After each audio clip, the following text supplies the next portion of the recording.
Good morning, and welcome to the Centene Corporation second quarter earnings conference call. All participants will be in listen-only mode. Should you need assistance, please signal a conference specialist by pressing the star key followed by 0. After today's presentation, there will be an opportunity to ask questions. To ask a question, you may press star then 1 on your telephone keypad, and to withdraw your question, please press star then 2. Please note today's event is being recorded. I would now like to turn the conference over to Jennifer Gilligan, Senior Vice President, Finance and Investor Relations. Please go ahead, ma'am. Thank you, Rocco, and good morning, everyone. Thank you for joining us on our second quarter 2025 earnings results conference call.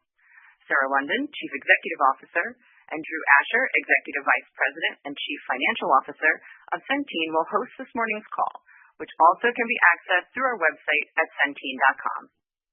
Any remarks that Centene may make about future expectations, plans, and prospects constitute forward-looking statements for the purpose of the Safe Harbor provision under the Private Securities Litigation Reform Act of 1995. Specifically, our discussion today about expectations for the drivers of adjusted EPS for 2025 and any commentary on expected adjusted EPS for 2025 are forward-looking statements. Actual results may differ materially from those indicated by those forward-looking statements as a result of various important factors, including those discussed in our second quarter 2025 press release, Centene's most recent Form 10-Q filed this morning, and its 10-K filed on February 18, 2025, and other public SEC filings, which are available on the company's website under the Investors section. Centene anticipates that subsequent events and developments may cause its estimates to change. While the company may elect to update these forward-looking statements at some point in the future, we specifically disclaim any obligation to do so.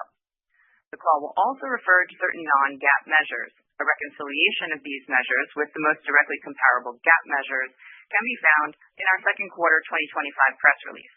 We are unable to reconcile our commentary on expected adjusted EPS for 2025 to the corresponding GAAP measures due to the difficulty of predicting the timing and amounts of various items within a reasonable range. Finally, following the call, the team's prepared remarks will be posted on the Investors section of our website. With that, I would like to turn the call over to our CEO, Sarah London. Sarah? Thanks, Jen, and thanks everyone for joining us.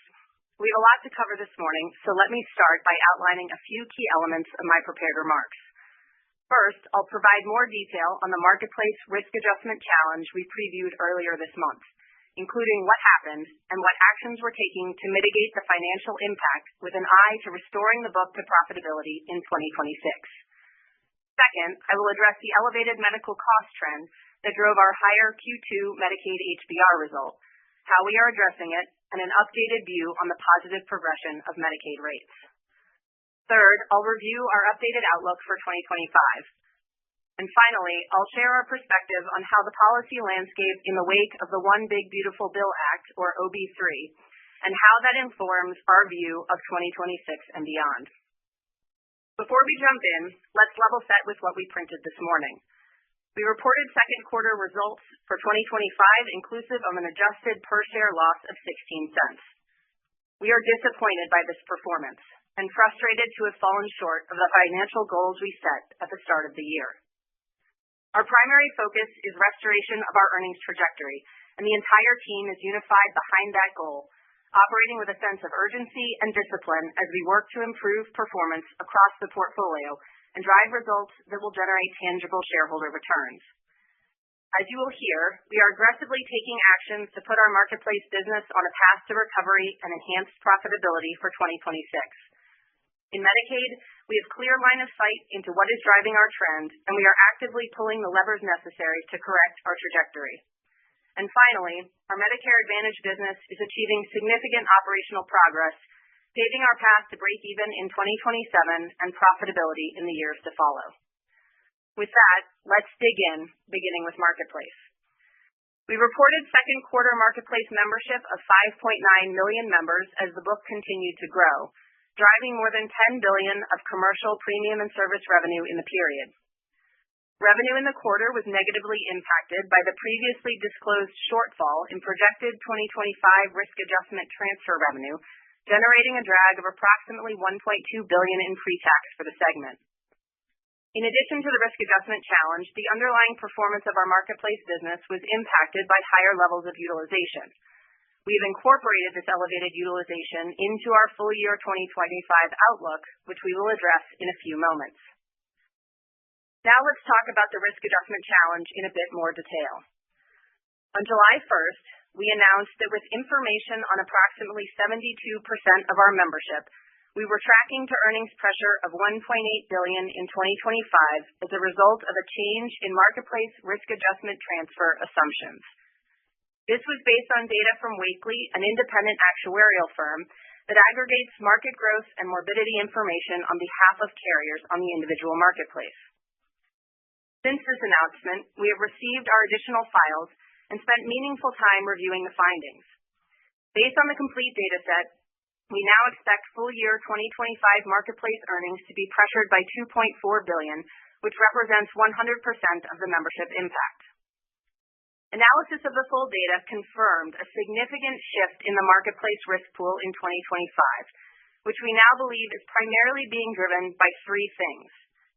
First, a higher than expected percentage of healthy and/or low utilizing members left the marketplace during open enrollment, which was likely the result of program integrity measures that were introduced after 2024 pricing was finalized and implemented for the 2025 open enrollment cycle.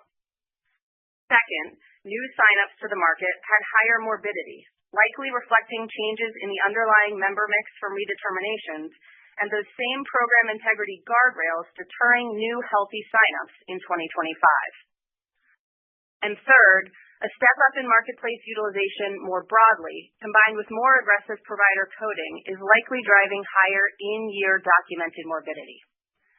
Together, these dynamics have shifted the morbidity of the market in some states as much as 16 to 17% year over year. Ultimately, Ambetter was underpriced for this morbidity shift. As a result, we now expect the product to run slightly below break-even for the remainder of 2025 instead of within our target margin range of 5 to 7.5%. This is obviously a disappointing outcome, but we are not taking it standing still. We immediately turned our focus to mitigating the impact of this pricing miss with the goal of returning the business to profitability in 2026. As of this morning, we have already filed 2026 pricing in 17 states. We expect to submit adjusted pricing files in up to 12 additional states within the next week and anticipate state certification of rates over the next month. Based on what we know today, we continue to believe that we will be able to reprice the 2026 portfolio to account for a substantial majority of our marketplace membership, and our goal is to reprice 100% of the book. Importantly, our 2026 pricing adjustments account for the morbidity shifts we observed in the 2025 data, but they also account for shifts we now expect to see in certain markets in 2026, informed by the scale of our data and our unique ability to see correlations across a 29-state footprint. As a reminder, initial 2026 pricing was already set to current law of the land, which means we have accounted for the potential expiration of EAPTCs. In addition to addressing pricing, we are actively looking at ways to leverage our position in the market to create more transparency around market dynamics earlier in the year. We are also engaged with the administration as they prepare to implement the next wave of program integrity measures to ensure the mechanics for Open Enrollment 2026 both achieve their goals and ensure that eligible members can readily access high-quality, affordable health insurance on the federal exchange. While the individual marketplace will be absorbing the impact of regulatory changes for at least one more cycle, it does not change the fact that millions of Americans rely on this critical infrastructure to access healthcare coverage. We remain committed to supporting our almost 6 million members in getting the care they need to keep themselves and their families healthy. And as we do so, we are focused on returning our marketplace portfolio to profitability in the short term and sustainable profitable growth over the long term. Turning to Medicaid. Our Medicaid portfolio also fell short of expectations in the second quarter, producing an unanticipated and unacceptable health benefits ratio of 94.9. Driving this underperformance was a step up in medical cost trend in three areas: behavioral health, home health, and high-cost drugs. Behavioral health was the most significant driver of the quarter-over-quarter increase, with ABA, or applied behavioral analysis, as an accelerating pressure point across a number of our markets. In response, we have formed enterprise-wide behavioral health and ABA task forces to further support our markets in aggressively managing this trend. Together, they are focused on aligning members to high-quality providers, educating state partners around evidence-based clinical guidelines, advocating for behavioral health-specific rate adjustments, and rooting out fraud, waste, and abuse in service of better member outcomes. Within the underlying ABA trend, the largest concentration of pressure was isolated to a single program in a single state. As a reminder, earlier this year, we inherited the ABA population in Florida within the Children's Medical Services contract, for which we are the sole source provider. That population transitioned with inadequate rates and with a continuity of care provision limiting the use of managed care strategies to effectively manage services and associated costs. This provision lifted as of June 1st, and we are already seeing the impact of clinical and administrative interventions. At the same time, we are also advocating with our state partner to address the underlying rate gap, both retroactively and prospectively. Home health was the next largest contributor to trend across markets in Q2, with home and community-based services, or HCBS, related to complex populations as the top driver. Here, too, we are leveraging a cross-enterprise approach to select high-quality and high-integrity providers in this space and ensure states have sufficient data to inform both rate and policy decisions. We saw HCBS pressure manifest in an outsized way in New York in Q2 due to rate insufficiency and state-driven program changes. As we saw this emerge, we deployed additional leadership resources to the New York market and are executing against a very clear roadmap to correct the overall trajectory, which is showing good progress as we move into Q3. High-cost drugs were the final driver of the Q2 step-up, with cancer drugs and gene therapies among the major categories contributing pressure. In addition to working with our partners to ensure clinical appropriateness for these treatments, we have also been ramping up efforts to educate our states on a sustainable cost containment, including through corridors or carve-outs. This is another place where the benefit of a 30-state Medicaid footprint means we can readily source best practices to inform solutions. And we are seeing states moving more quickly to make policy and program changes to better regulate this cost driver. In addition to pulling these more direct levers, we are hyper-focused on securing rates that reflect current trends in order to deliver meaningful margin improvement for the Medicaid business. As a reminder, 88% of our Medicaid franchise gets re-rated between 7/1/25 and 1/1/26. Over the last 18 months, we have demonstrated the ability to secure outsized rate increases and engage constructively with our state partners to infuse more real-time data into the process. We are activating that same playbook in light of this recent step-up in trend to push for faster rate correction. Our 7/1 and 9/1 rates have materialized better than our previous expectation, and we now expect a 2025 composite rate adjustment of 5% compared to 2024. This is stronger than the previous expectation of 4% plus. We have important rate updates upcoming in our 10/1 states, including Florida, and we are already feeding current trend data to those states who will update rates 1/1/26 for 40% of our membership. Despite the current dislocation, we remain confident in our ability to secure rates that are sufficient to address the current acuity and healthcare demand within the Medicaid population and support sustainable margins over the long term. Turning to Medicare. PDP membership ended the quarter at 7.8 million members, roughly flat on a sequential basis. Our performance in this product exceeded our expectation in the period, allowing us to improve our outlook for full-year results in PDP. The PDP program absorbed a number of regulatory changes in 2025, and with half the year behind us, we are now more comfortable with the assumptions we made around the impacts of some of these changes. While our outlook for the product remains prudent, PDP is providing some earnings upside relative to our previous outlook. Meanwhile, Medicare Advantage is making important progress on its path to margin recovery, thanks to effective 2025 pricing, an optimized footprint, and continued operating discipline. To date, the book is running slightly favorable to expectations, and we continue to closely monitor components of costs such as outpatient surgery and pharmacy to ensure that we appropriately manage any evolving pressure.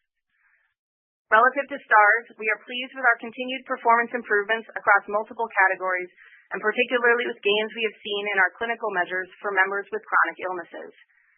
We are still waiting for CAHPS results and final cut points from CMS, but based on the data we have today, we still anticipate year-over-year progress in Stars. but challenging cut points may make our 85% target difficult to hit. As a reminder, we anticipated cut point headwinds coming into 2025 and have built a path to our 2027 break-even target that does not rely on further Stars improvement. Based on our performance in 2025 to date, as well as the advancements we have made and expect to continue to make relative to clinical interventions, SG&A, and value-based care alignment, we feel good about our path to break even in 2027 for Medicare Advantage and are pleased with the consistent progress we are making turning around this business. As we think about the road ahead, our current forecast calls for full-year adjusted diluted EPS of approximately $1.75. The following 6 items can help you bridge from our previous full-year 2025 adjusted EPS guidance of $7.25, representing $4.55 billion of pre-tax, to the $1.75. 1. As I mentioned earlier, we now estimate that the marketplace morbidity shift relative to our previous 2025 forecast will create a $2.4 billion full-year headwind to the 2025 pre-tax earnings. 2. Also in marketplace, we have built in an additional $200 million in pre-tax margin pressure from expected back half utilization, including the impact of members seeking care in advance of the expiration of the APTCs. 3. In Medicaid, we've reflected the rate increases we know for 7/1 and 9/1, but have been balanced about our assumptions for the 10/1 cohort. 4. We have also assumed that we will continue to have trend pressuring the back half of the year, such that the Medicaid HBR in the second half is approximately 93.5. The overall change in full-year Medicaid HBR represents an approximate $2.1 billion headwind on pre-tax earnings compared to our prior forecast. 5. We expect the Medicare segment to deliver approximately $700 million in pre-tax favorability compared to our prior forecast, largely driven by PDP, but supported by better Medicare Advantage results as well. Embedded in this $700 million is the expectation of continued specialty trend in PDP and slight outpatient pressure in MA. And finally, through continued aggressive SG&A management and natural leverage on growth, we expect to deliver an approximate net $500 million in pre-tax earnings in the build-up to $1.75 compared to our prior forecast. As we think about variation to that forecast, we believe the largest swing factor that could pressure the $1.75 would be a further acceleration of Medicaid trend in the back half of the year. To frame the downside for you, if we made no progress on HBR in the back half of the year compared to the first half, that could push the $1.75 as low as $1.25. With respect to upside to the $1.75, we have tangible momentum in Medicaid on rate updates and policy changes, progress on clinical interventions and network design, and increasingly effective initiatives to stamp out fraud, waste, and abuse. The impact of that work could lead us to a better result than 93.5 in the back half of the year, and as a reminder, every 10 basis points of back half HBR improvement is $45 million in pre-tax. In Marketplace, we will get updated market morbidity data at the end of September and December, which could indicate we don't need the full $2.4 billion change in the Marketplace forecast. As the next few months progress, we will also have a better view on whether the additional $200 million provision for Marketplace trend was necessary. And finally, we will continue to pursue strategic SG&A opportunities as we look to right-size the business for 2026. All of these factors could drive results higher than $1.75. There are a number of very near-term milestones that will better inform our view of the full-year outlook, including July and August results, 10/1 rate updates, and the next tranche of weekly data, all of which are expected by the end of September. We look forward to providing updates on our outlook as we gain additional visibility into these key inputs. With that, let me take a moment to talk about 2026. We fully expect to deliver margin improvement in our 3 core lines of business in 2026 relative to the current 2025 forecast. Let's dig into that in more detail. We believe we are on track to reprice our Marketplace business for meaningful margin improvement in 2026. While the last month has been incredibly challenging for this business, the team has far more clarity on the trend and market morbidity dynamics of 2025, as well as the insights embedded in that data that foreshadow 2026 dynamics. We've integrated this view into our 2026 refiling decisions and are making excellent progress against our goal to reprice 100% of the Marketplace book. In Medicaid, We now have far more transparency about the drivers of cost and trend across our portfolio and are in command of the levers to correct our HBR trajectory as we head into 2026 and beyond.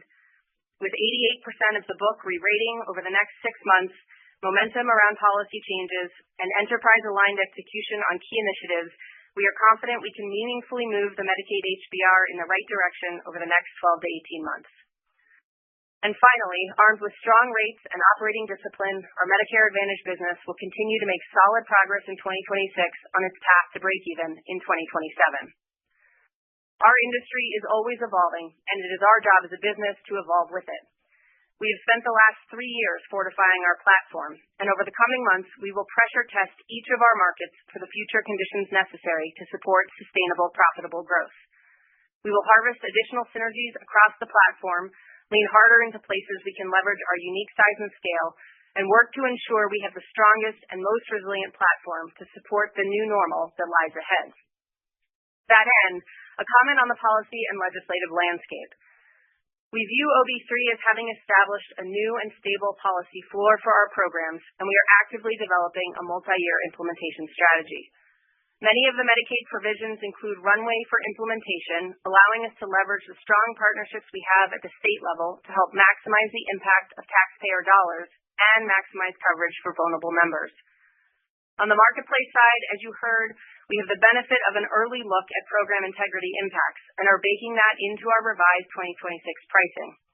While we expect to see a contraction of the individual market heading into 2026, regardless of what happens with EAPTCs, just on the other side of that is a more stable market for individual and family coverage. Medicare likely has another wave of policy changes coming from CMS aimed at maximizing efficiency and integrity across the program, and we are tracking those closely as we build back that business. This clarity allows us to firmly plan for the future, and our confidence in the staying power of Medicaid, Medicare, and the individual marketplace is as strong as it has ever been. By staying focused and delivering on our mission of transforming the health of the communities we serve one person at a time, we believe we can command a durable, differentiated position in a key market and deliver meaningful value to our members, our stakeholders, and our shareholders. With that, let me turn it over to Drew for some additional detail on the financial results. Thank you, Sarah. Today, we reported second quarter 2025 results, including $42.5 billion in premium and service revenue, and a disappointing adjusted diluted loss per share of 16 cents. Let me build on what Sarah covered regarding what happened and, more importantly, what actions we are taking. Let's start with Marketplace, where Sarah covered a lot of ground. So let me give you a click deeper into one of the primary drivers observed in the data we received in late June, and then tie that to the relevance for refiling 2026 rates. We have found a high correlation between increasing 2025 morbidity in a given geography and the degree to which there is disruption in the two low-cost silver plans from 2024 to 2025, and whether or not that geography was in a state-based exchange or federal exchange for those 2 years. In other words, where there was a change in the two low-cost silver plans in a federally facilitated exchange, which would require the member to take an action in order to maintain a $0 premium, we believe the 2025 program integrity provisions, such as a three-way call with CMS or Social Security verification, negatively shifted the risk pool and disproportionately reduced zero or low utilizers from the market in 2025. This same phenomenon appears to have also reduced the entry of similar new members across all federally facilitated exchange or FFE markets compared to 2024. As Sarah mentioned, the morbidity increase was up as much as 17% in states with significant low-cost silver disruption. Conversely, in an FFE geography with no disruption in the two low-cost silver plans, the members could auto-renew with their carrier for 2025 without much of a hassle. Why is this important? Because based on what we can see across our 29-state footprint, we can form an expectation of what degree of morbidity lift may be coming in 2026 when all members will have to go through the new program integrity steps and validations to ensure eligibility for 2026 Marketplace. This has meaningfully influenced our 2026 pricing approach that Sarah described. As of this morning, we have submitted 17 refilings and expect to wrap up the remaining states in the next week or so, with the approval process expected in August. As we sit here today, we expect to make meaningful upward 2026 rate adjustments reflecting this data across our Marketplace footprint. In Medicaid, Sarah covered the trend drivers, including the acceleration of behavioral health, especially ABA and other related counseling therapies in Q2. We are working with state partners to get rates corrected for this, and in some cases push for retro premium adjustments for program changes, such as Florida Children's Medical Service, where we are the sole source carrier, and where there are inadequate risk adjustment mechanisms, such as in New York. In addition to the 7/1 and 9/1 positive rate updates Sarah provided, we are working with our state partners to drive policy improvements across a number of states. One example being pharmacy management responsibility returning to the Medicaid plans in one of our states in the fourth quarter, which will allow us to directly manage the cost. We're also executing on initiatives designed to keep healthcare affordable, including clinical interventions, payment integrity, and choosing the right network partners. Let me go a little bit deeper on PDP as a follow-up from the Q1 call. Now that we have 2 quarters of P2P data, we can better forecast the trends for the remainder of the year. Even though we still see very high specialty pharmacy trends in our non-low-income cohort, we are into the 90% CMS, 10% payer part of the risk corridor.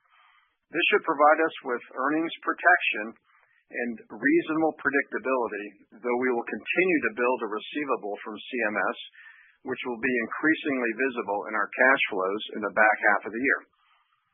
And as Sarah mentioned, our Medicare Advantage business is ahead for 2025 and on track for our goal to break even in 2027.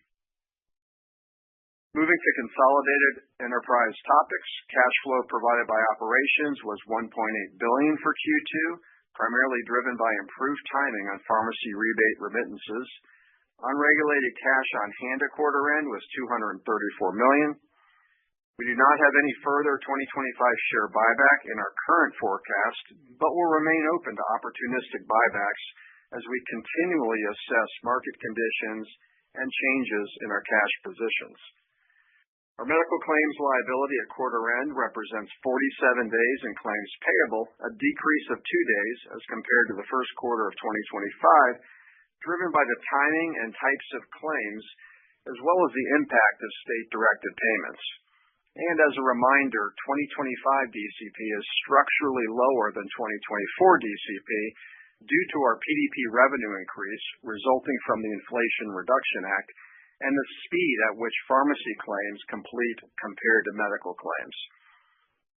Moving to our outlook for 2025, with the visibility we gained in Q2, we pressure tested each business, operational measures, trend drivers, and SG&A. The result is a forecast that equals $1.75 per diluted share of adjusted earnings, with swing factors on both sides, as Sarah laid out.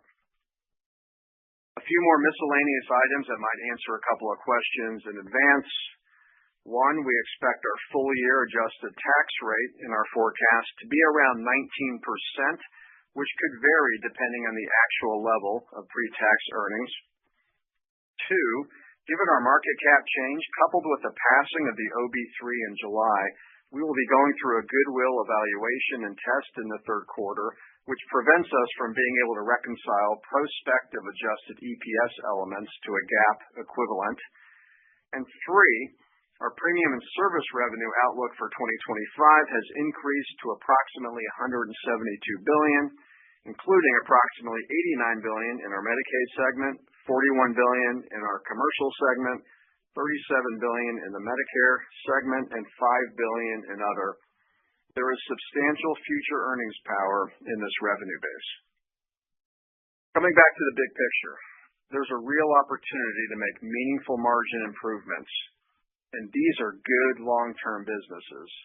Yes, we have to navigate a major unanticipated shift in the marketplace risk pool in 2025, as well as the dislocation between Medicaid rates and underlying medical costs, plus regulatory changes in 2026 and beyond. But these are important and relevant long-term businesses critical to serve and provide value to economically challenged and medically complex members and our government partners. This is fixable. We look forward to demonstrating improvements ahead. Thank you for your interest in Centene, and Rocco, please open it up for questions. Absolutely. If you'd like to ask a question, please press star then one on your telephone keypad. If your question has already been addressed and you'd like to remove yourself from queue, please press star then two. Today's first question comes from Josh Raskin at Nephron. Please go ahead. Hi, thanks. I'm sure there'll be a lot on the operation. So I'm going to ask if you could walk us through your capital position, sort of the amount of capital that you think you'll be adding to your subsidiaries in the second half, and maybe how you're thinking about any potential needs for additional capital, whether that's debt or equity, through the rest of the year. Yeah, thanks, Josh. We have a very thoughtful plan on that, so I will let Drew walk through a couple of those items. Yeah, you'll see this in the queue, Josh. We think we'll need to put in net $300 million into our subs in the back half of the year. That's net of dividends that we still expect. Obviously, those dividends will be at a lower level than previously expected. But stepping back to the big picture, you may recall that in the first quarter, we renewed our credit facility and we doubled the size of that. So it's a $4 billion credit facility. We had zero drawn at June 30th, and there's only one covenant in there, which is a 60% debt to cap, and we're currently about 39%. So we've got quite a bit of runway for capital, and look forward to improving the operation and generating a higher level of earnings in 2026. Thank you. And our next question today comes from A.J. Wright at UBS. Please go ahead. Thanks. Just might try to drill down on some of your comments around the public exchanges. First, on the risk adjustment, true up or miss, whatever you want to call it. You're such a big part of the market. You were seeing some of these program integrity impacts as well as the underlying trend step up. Is the right interpretation you thought those were applying to you but not to the broader market, and therefore it's only now that you're adjusting your expectations around the true up? And then broadly about next year, I know the repricing of 100% of the book. Can you just update us on your thought about what are you repricing to? What is the updated thought on target margins for the exchange and the environment we're going to see next year? And is there any way to comment on what that might mean for disenrollment from the exchanges? Maybe if not specifically for you, for the broad market, what are you assuming? Yeah, thanks, AJ. A lot of good questions in there. So thinking about open enrollment 2025, I think one of the important factors in terms of assumptions is looking at new member signups and then the effectuation rate. As we came through that process, we saw very strong effectuation rates, very consistent with what we had seen in the past. And while we were certainly aware of the program integrity measures as a net grower in the market, I think it was not necessarily as clear to us that there were a lot of low or non-utilizing members that were being shifted out of the market. And that is a result of those program integrity measures. And as Drew said, in some of those markets where the more members had to shop because of the switching of the low-cost silver position, more members then were put through those program integrity filters and left the market. So I think having the full view of the market data, what we're really operating on up until that first set of weekly data is our own information, but having the full view and understanding that I think a number of other carriers probably shed members, and instead of those members going to other carriers, they actually left the market. And that's really what drove a significant morbidity shift, again, average 8 to 9% across the market. As we think about repricing, the point that Drew made and some of those insights and sort of the signal in the noise of the 25 data is really, really important, and understanding that the impact of the morbidity shift was actually different market by market. And being able to see 29 markets and understand the different cohorts allows us to understand that there are some markets that didn't actually go through that full impact in 2025, but will go through that impact in 2026 when the program integrity measures that are being put in place will be applied ubiquitously. So keeping that in mind, those are baked into our assumptions for refiling for 2026. We obviously are expecting to improve profitability in the book for 2026, but we won't be able to comment on target margins until we see a little bit more of the full landscape, which will come in the Implant A file in September. So stay tuned on that.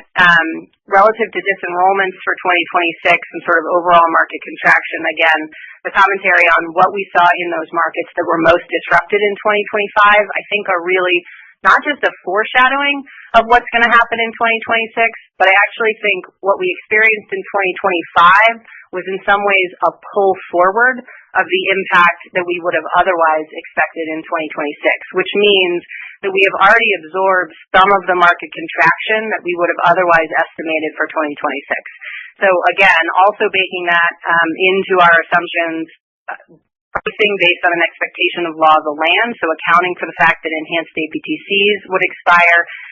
And again, all of that is sort of being put into the refilings and the additional pricing that we have submitted. And I think, again, making very good progress on that. The states have been very receptive, digesting the data, and we believe we've got a path to reprice 100% of the marketplace book for profitability in 26. Thank you. And our next question today comes from Justin Lake at Wolfe Research. Please go ahead.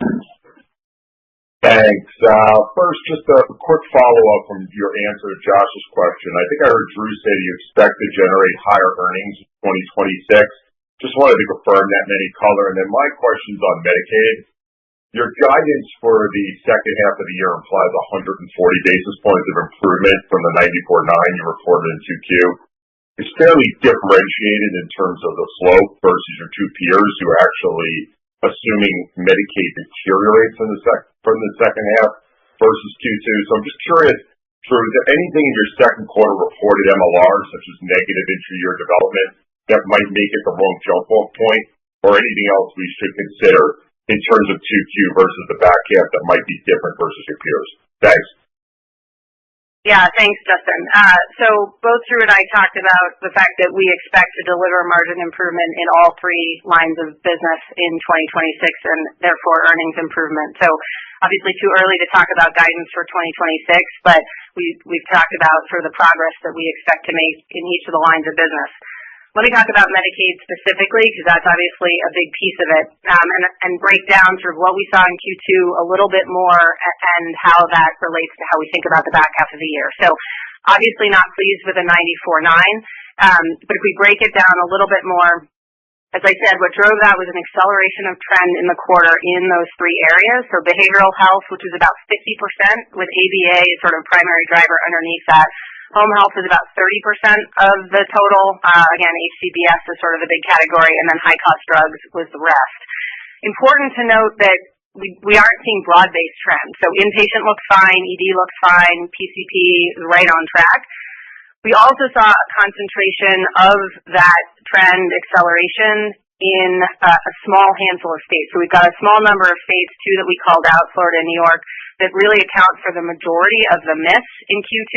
As an example, Florida alone counted for 40 basis points of HBR pressure in the quarter. So we are really able to be focused and organized around those states even more intensively in terms of pulling levers, obviously pulling them across all states and taking an enterprise-wide approach, but really focused on being able to drive outsized impact in that select number of geographies.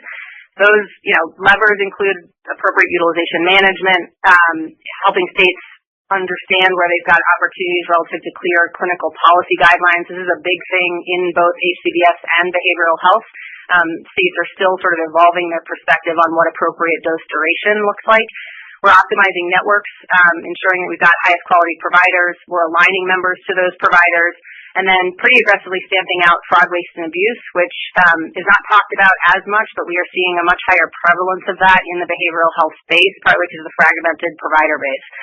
And then, of course, advocating for rates. So while some of these things do take time to show up in the results, we are seeing progress. And again, if we go through just that handful of states that account for the majority of the miss, in Florida, the continuity of care provision lifted 6-1. We're obviously advocating aggressively for rates both retroactively and prospectively to address the rate gap. In New York, we've got a clear roadmap. We're seeing progress there on a number of fronts, including really good support from the state to go after fraud, waste, and abuse. And then in two of the other states, those states both sit in the 7-1 to 9-1 cohort and both got important and healthy rate updates that do take current trend into account. One of them is also the state that Drew referenced that has made a move away from the single PBM model. And so as of 10-1, we'll be able to get them over to ESI and leverage our cost structure. So I think being able to move the needle in a pretty concentrated way, obviously also pushing, across the portfolio. But for context, about a third of our health plans are outperforming their original HBR targets year to date. So we do have a pretty healthy portion on the book. We know where to focus in terms of where to significantly move the needle. I think we know what to do. We're aggressively getting after it. And so, taking a step back, that is really the momentum that gives us confidence that, over the next 4 to 6 quarters, we'll be able to deliver meaningful margin improvement in Medicaid, and that informs the view of the back half as well. Thank you. And our next question today comes from David Windley at Jefferies. Please go ahead. Hi, thanks for taking my questions. I wanted to ask on kind of the Wakely data membership trend, if implied in the Wakely data, that you called out in your pre-announcement, kind of said that the market attrition had been more the growth, I guess you called it, the growth was smaller in the market. Can you talk about what the market size is today? What assumptions you are making about further attrition over the balance of the year and therefore further shift in morbidity over the balance of the year, please? Yeah, absolutely. So you're right. We called out the fact that the Wakely data is really the first time that we have an empirical view of what the total market is doing. And the overall growth in the market, now obviously it's different state by state, but the overall growth in the market was lower than, for example, what CMS had put out at the beginning of the year in terms of 13.5% relative to signups. So obviously that means that the delta between signups and effectuations was a lot bigger than it has been in past years. This is not fully validated in the Wakely data. I think we'll have a better view of that as we get the tranches in September and December. But based on what we can triangulate, our view is that the market actually contracted during open enrollment in 2025 and likely is continuing to contract month over month as we go through the year. For our part, we are expecting further attrition in 2025. So we're sitting at 5.9 million members today. We expect to end the year at 5.4 million members. Part of that is driven by the FTR, failure to report, PDM, which, we talked about back on the Q4 call because I think everybody anticipated that those impacts would be taken in open enrollment. They actually got shifted to the summer time frame. As we look at the files that are coming in for August 1st, we believe we're seeing the first wave of FTR starting to get implemented. So we think that will drive further membership attrition over the back half of the year and have accounted for the idea that may also drive some morbidity shift, although I don't think we see a huge delta in that population. But again, very cognizant of that given what we saw in Wakely and what it could do for the rest of the year. And then, of course, we expect further attrition in 2026 open enrollment. And, whether you're doing math on EAPTCs in or out, if you look at some of the public sources, the numbers that have been thrown out there, anywhere from 15% to 50%. I think the higher end of that probably ignores what we saw in 2025 in terms of being a pull forward of market contraction into the 2025 year. And the bottom end of that probably undershoots the impact of the program integrity measures based on what we've seen, and obviously what assumes EAPTs continue. So I think somewhere in the middle of that range is probably a safe zone to assume But we'll have a better view of that as we get further data in September and then understand the landscape file from competitors and have a little bit more precision from CMS on the exact process that's going to be in place for program integrity for 2026. Thank you. And our next question today comes from Lance Wilkes with Bernstein. Please go ahead. Great. Can you talk a little bit about the risk adjustment payable? And in particular, what I'm interested in is what's the strategy as you go into 26 and beyond to address the kind of product structure and benefit structure to either reposition yourselves to be having a lower payable, or are you going to be comfortable being a much higher payable player out there? What would be the other considerations as you go through that strategy with respect to membership and profitability? Thanks. Yeah, thanks, Lance. It's a great question. So as we've been going through 2026 repricing, understanding that we've been operating under a very tight window to get all those refilings in by the deadline, we are also taking into account sort of the macro dynamics of each market and thinking about the degree to which we'll be able to price for what we think the ultimate morbidity shift will be and where there may be opportunities or frankly mandates to sort of tweak our presence in a market, thinking differently about product tiers, thinking differently about network partners, because again, the goal is to really maximize margin over membership in 2026.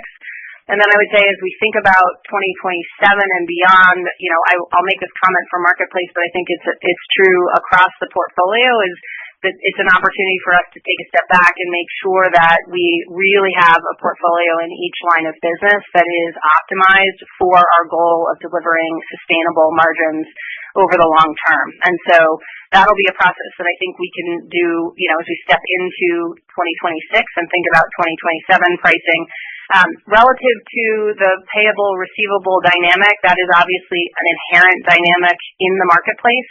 And one we're always being thoughtful about. I think one of the questions that we've spent a lot of time talking about, not just in light of the most current events, but just in general, is how we could leverage our size and scale as the largest player in the market to drive an additional level of transparency and also make sure that where there are program improvements to create stability overall, we're leaning into those. So just two examples. One would be the opportunity to make some of the demographic data available earlier in the year, sort of think about immediately post-open enrollment, and whether that's through CMS, through the Departments of Insurance, through Wakely, really lending our data as sort of a first mover in that, and creating broader transparency for the entire market, I think will allow people to make much better assumptions relative to risk adjustment going forward.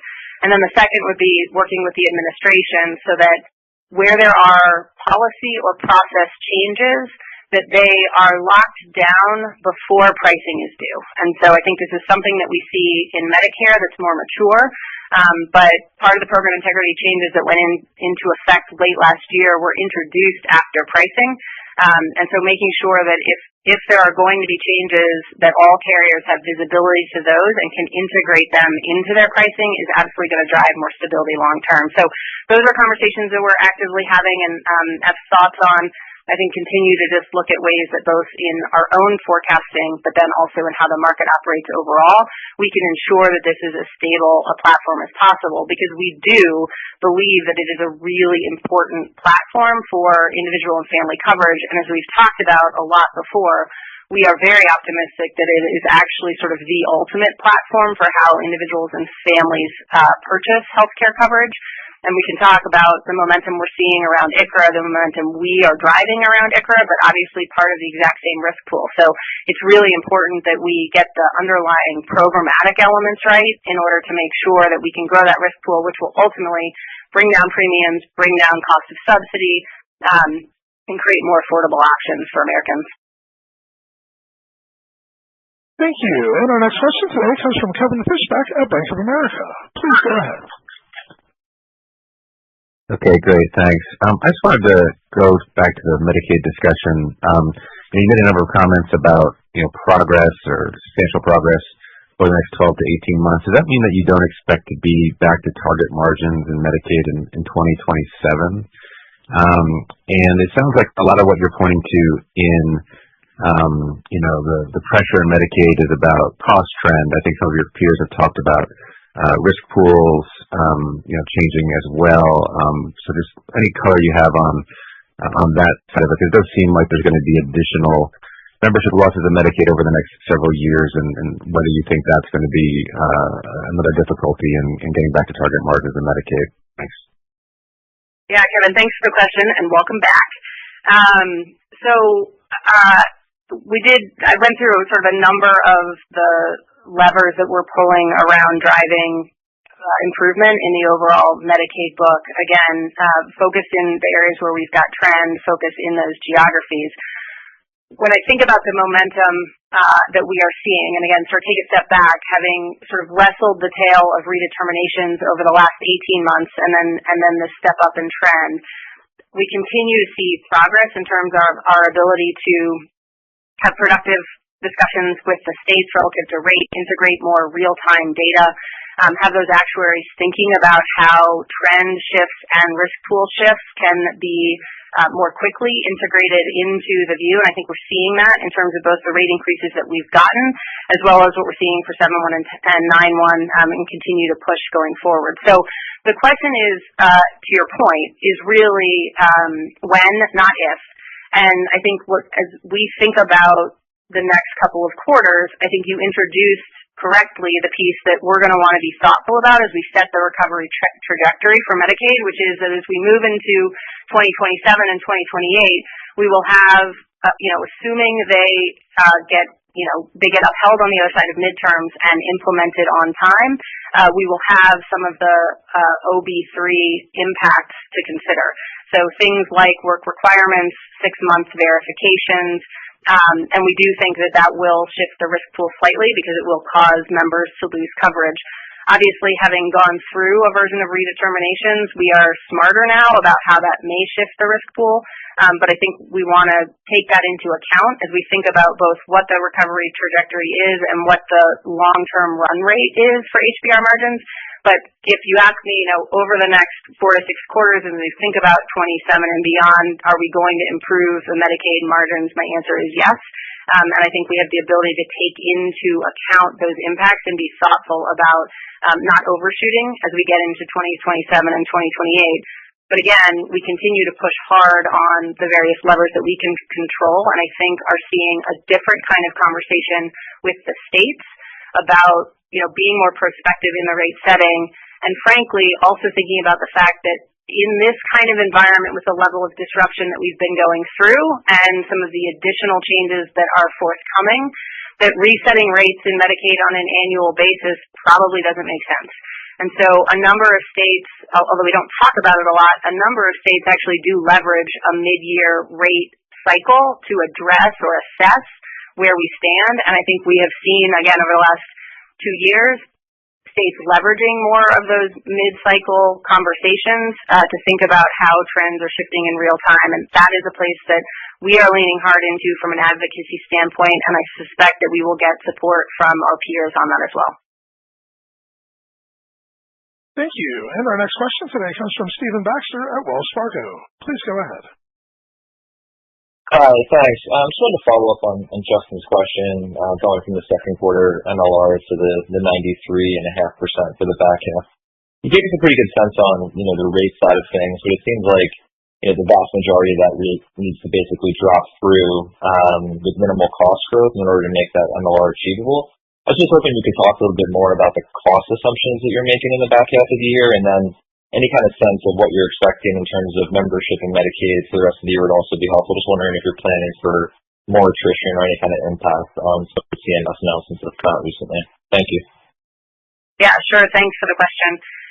So obviously rates are an important factor, but really a lot of the other levers that I mentioned that are entirely in our control are important in terms of your question, the assumption on overall cost and what that will do. So if we think about what's built into the forecast, It is really assuming that sort of the level of trend that we have been seeing, the accelerated trend, will continue to some degree in the back half of the year, and that way the improvements that we're making in terms of the levers we're pulling, optimizing networks, making sure that we've got the right clinical policy guidelines, appropriate utilization management, those are all opportunities to sort of further bend the trend.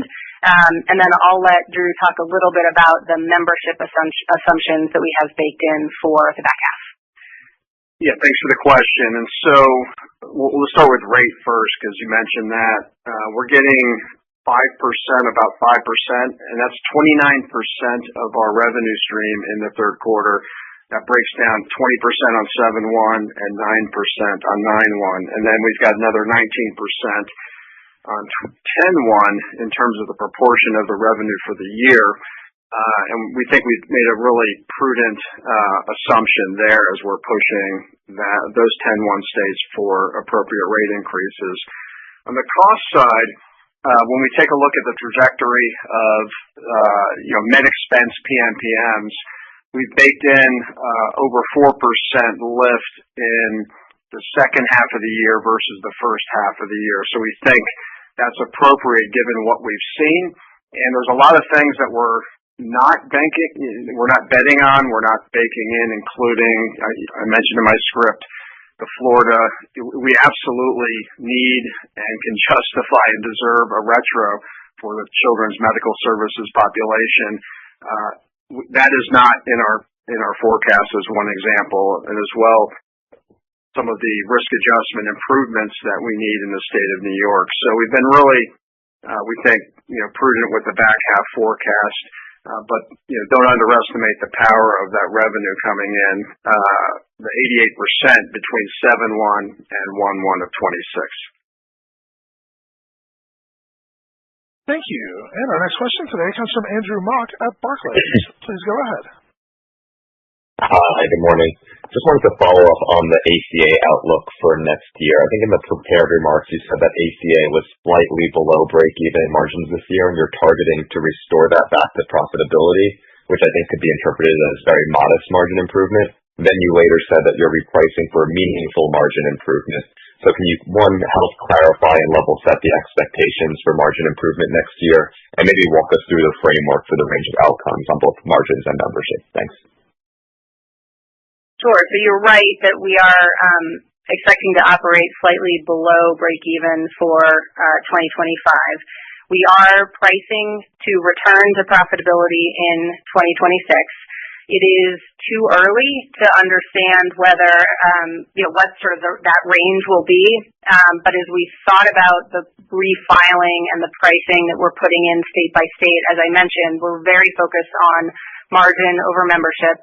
We are being thoughtful about trying to bake in all of the assumptions that we see and now expect as we think about further morbidity shifts in 2026. And so being sort of prudent and conservative in our view and leaning on margin is what gives us the view of being able to deliver meaningful margin improvement. The view of 2026 gets clearer as we get, one, through the rate filings, two, through the state certifications in August. And then in September, towards the end of September, we get the first view of the equivalent of the landscape file, which is the Impl A file for Marketplace, and understand where our pricing landed relative to peers. That will start to give us a better sense of what is possible for 2026. And then I think moving through open enrollment and seeing how the impacts of the program integrity rules play out will obviously be sort of the key final factor. So as we get through that, we'll certainly give you updates on the view, but I think at this moment it's too early to give any real solid ranges around marketplace guidance for 2026, other than a return to profitability, which we think is pretty meaningful. Thank you. And our next question today comes from John Stansel at JP Morgan. Please go ahead. Great. Thanks for taking my question. I just wanted to drill down on the Part D update. Now, I think you called out approximately $700 million of pre-tax favorability for the overall Medicare segment. With a portion of that attributable to Part D, it sounds like you're getting G&A leverage there. As you progress through the year, what are you seeing kind of around your assumptions that are giving kind of comfort? And then it sounds like you're well above the kind of the previous 1% margin target in that business. How are you thinking about that from a margin perspective, and with national bids coming out in the next week or so, any updated thoughts around what 2026 in Part D looks like with or without the demo? Thanks. No, good questions around PDP, and yeah, we suspect others bid, assuming the demo does not continue, but we'll see what CMS decides to do. And so you're right, pleased with the performance in PDP. It's good to have now 6 months under our belt so we can see, coming into the year, the changes in the IRA, what that did to specialty trend.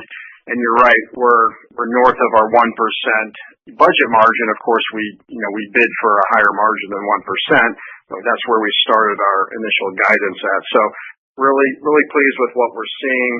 And, it's pretty stable membership in terms of Q1 to Q2. And with the IRA, you can anticipate a sloping upward in terms of the Medicare segment HBR, which is highly influenced by PDP as we get through the year.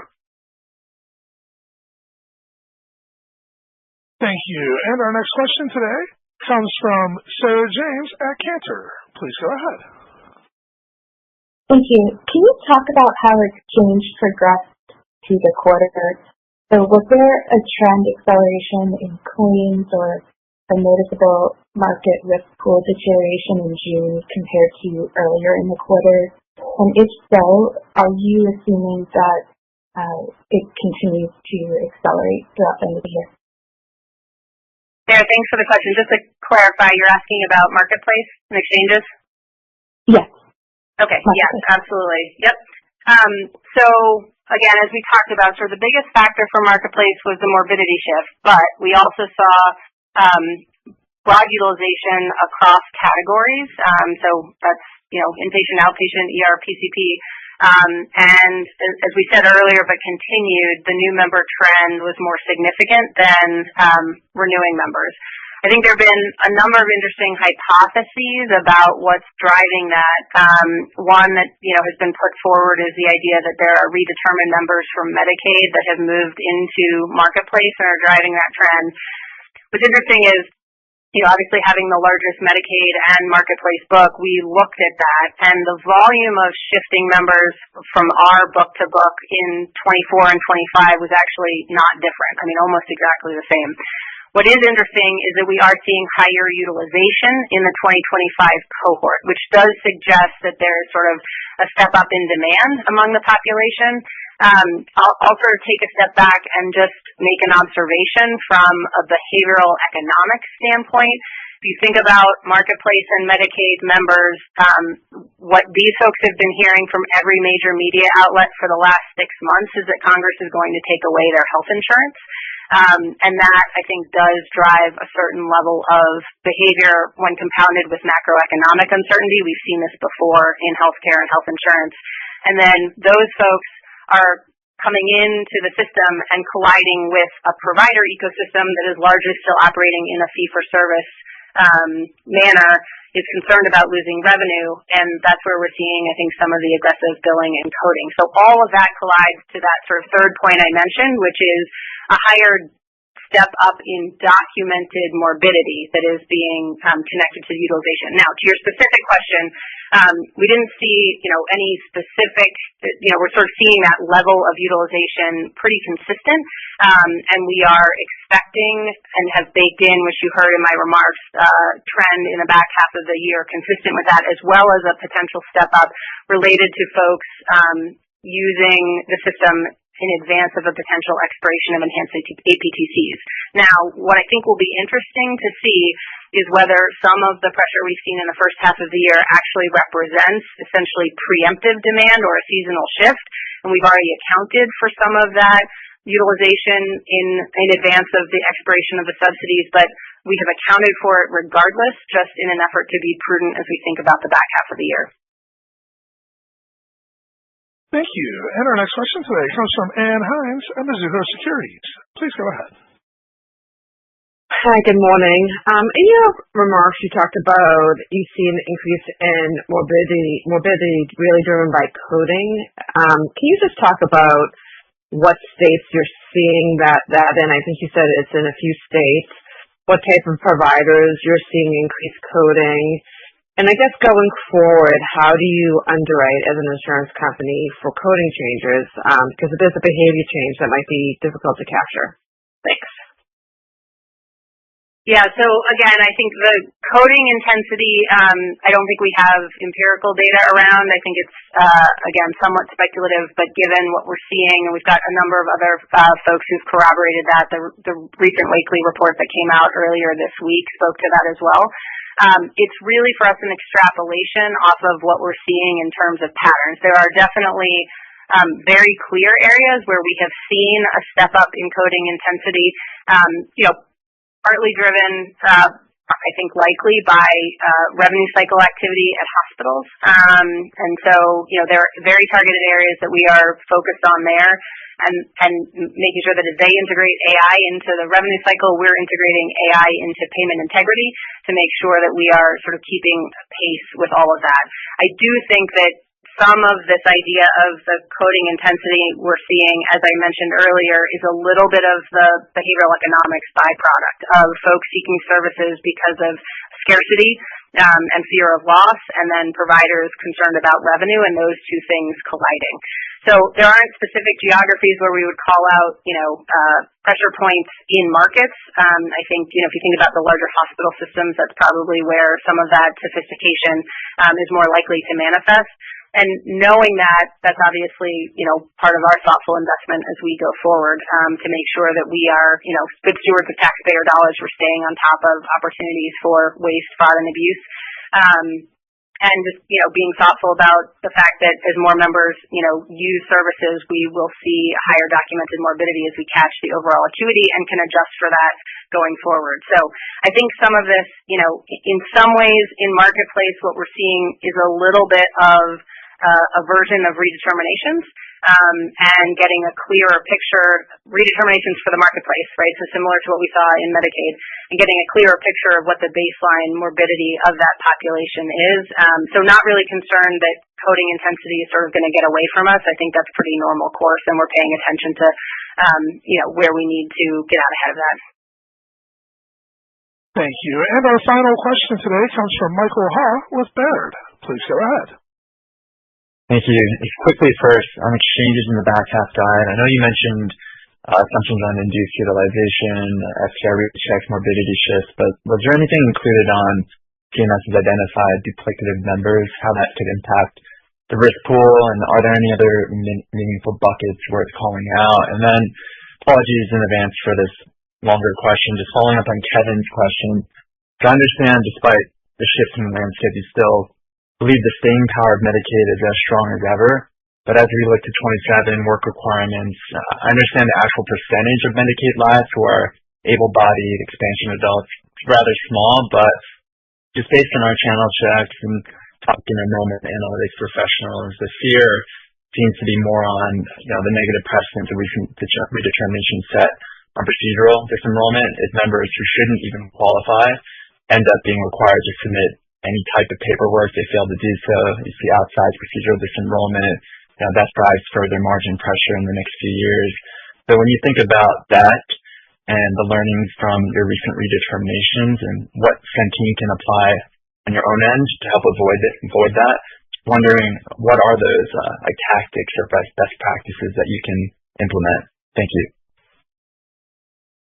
Great questions. Okay, let me make sure I hit all of these. So first, back half of the year for Marketplace, additional pools where we may see member attrition. You called out duplicative members. We track that pretty closely. We don't anticipate sort of a huge shift from that, but we're obviously paying attention to it, and that's part of accounting. The provision that we put in the back half of the year, accounts for additional morbidity shifts and utilization. FTR, I mentioned, that's another pool that folks should be paying attention to because that shifted to summer. We're now seeing that come in, we believe we're seeing the first wave of that in August, so that's part of what drives our 5.9 to 5.4. So in that bucket is the idea that there will be additional attrition and then, some degree of morbidity shift in the back half of the year. So shifting to Medicaid and looking out longer term. So one, we commented on sort of the staying power of Medicaid. I do want to make just one comment, and then I'll get very specifically into your question about how we can optimize coverage for members in light of work requirements and other sort of eligibility verifications. When you think about one big beautiful bill, there's a lot of conversation about how those provisions have landed and what the negative impact may be. I think it's really important to also remember that there were a number of far more disruptive provisions that were discussed and could have been introduced in that. So things like per capita caps, FMAP reduction, block grants, all of which really got taken off the table very early in the conversation. And the reason I point that out is just because what that should tell you is that Medicaid has more bipartisan support than it has ever had as a program. So that's really sort of the core of our view of the staying power in Medicaid. And then to your point, one of the benefits, and I think one of the things that's going to be super important as we go forward, even more important than the past, is size and scale. And that is because we're going to need to operate at a different level of efficiency, and we're going to need to be able to lean in to think about how to reduce the friction of things like 6-month verifications and things like work requirements to maximize coverage where it's appropriate. So again, we have the benefit of a couple of years here relative to implementation. Worth noting that, we'll have to see what happens in midterms and what that may or may not do to timeframes and sort of how these provisions hold. But we are actively working on strategies to move to more digital enrollment and re-enrollment, as well as work requirement verification, which is something that CMS and administration leadership are very passionate about. So really aligned in that and being thoughtful about innovative partners that could help with that.